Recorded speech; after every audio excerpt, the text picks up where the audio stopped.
अस्सलामुअलैकुम, कैसे हैं आप सब। Welcome to my channel. आज हम बनाते हैं माश की दाल गोश्त के साथ, बहुत ही ज़्यादा यमी एंड टेस्टी। तो चलिए रेसिपी स्टार्ट करते हैं।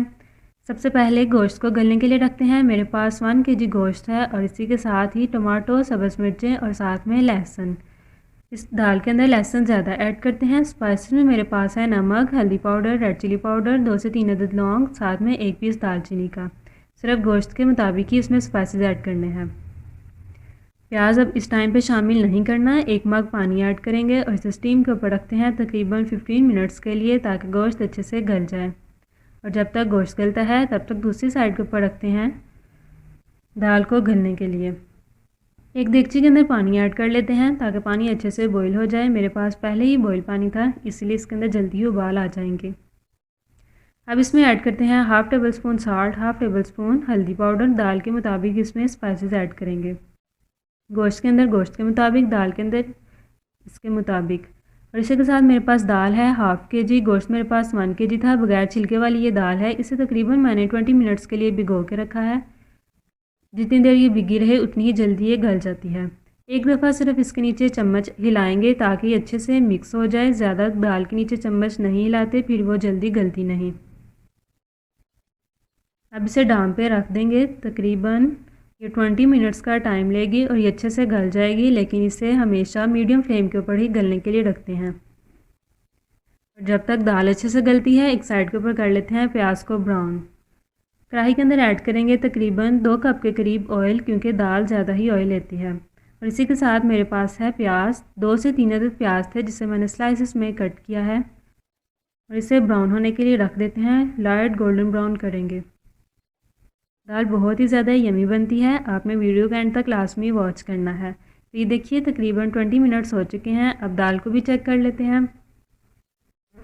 मैंने इसके नीचे एक भी दफ़ा चम्मच नहीं हिलाया। तो आपने हाथों के साथ चेक कर लेना है। ये अच्छे से गल चुकी है। बहुत ज़्यादा ये गलनी नहीं चाहिए, फिर इसकी बुनाई अच्छे से नहीं होती। फ्लेम को ऑफ़ करते हैं और इसका पानी निचोड़ लेते हैं। तो ये देखिए मैंने अच्छे से इसका पानी निचोड़ लिया है।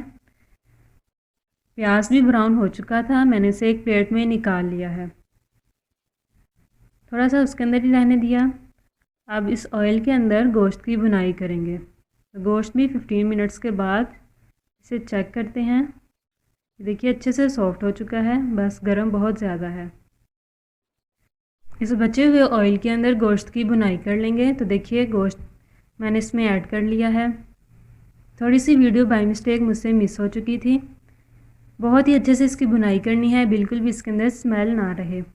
अब इसमें ऐड करते हैं अदरक का पेस्ट। चम्मच भर के अदरक का पेस्ट ऐड करना है इस दाल के अंदर। लहसुन और अदरक का पेस्ट ज़्यादा ही शामिल करते हैं। और ये चेक कीजिए बहुत ही अच्छे से इसकी बुनाई हो चुकी है। ऑयल इसने छोड़ दिया। अब इसमें ऐड करते हैं दाल को। दाल बहुत ज़्यादा गली हुई नहीं चाहिए, सिर्फ नॉर्मल सी गली हो, कच्ची भी नहीं होनी चाहिए। और हाथों के साथ क्रश करके प्याज ऐड करेंगे जिसे हमने ब्राउन किया था। अच्छे से इसकी मिक्सिंग कर लेते हैं और फिर इसके बाद इसमें स्पाइसेस ऐड करेंगे। आपने इस दाल को ज़रूर ट्राई करना है। ये देखिए अब इसमें ऐड करते हैं 1/2 टेबल स्पून के करीब ब्लैक पेपर्स। इसके अंदर रेड चिली पाउडर ज़्यादा अच्छी नहीं लगती, आपने चेक कर लेनी है। मैंने सिर्फ दाल के मुताबिक ही शामिल की। 1/2 कप के करीब पानी ऐड किया। अब इसे मिक्स करके दम पे रख देते हैं ताकि दाल अच्छे से सॉफ्ट हो जाए। तकरीबन 15 मिनट्स का इसे दम देते हैं और इसके बाद इसे चेक कर लेते हैं। बहुत ही ज़्यादा यम्मी लग रही है, आपने इसे ज़रूर ट्राई करना है। एक दफ़ा अच्छे से चम्मच हिला लेंगे। इस टाइम पे आपने इसके अंदर स्पाइसेस चेक कर लेने हैं, अगर कम हो तो ऐड कर लीजिए। अगर स्पाइसेस ज़्यादा पसंद करते हैं तो इस टाइम पे इसके ऊपर बारीक कटी हुई सब्ज़ मिर्चें शामिल कीजिए। और इसी के साथ मैंने ऐड किया है 2 टेबल स्पून पिसा हुआ गरम मसाला। आपने इसे ज़रूर ट्राई करना है और इन्जॉय कीजिए। अगर वीडियो अच्छी लगे तो लाइक करना मत भूलिए। चैनल पे नए हैं तो चैनल को सब्सक्राइब कर लीजिए। अल्लाह हाफिज़।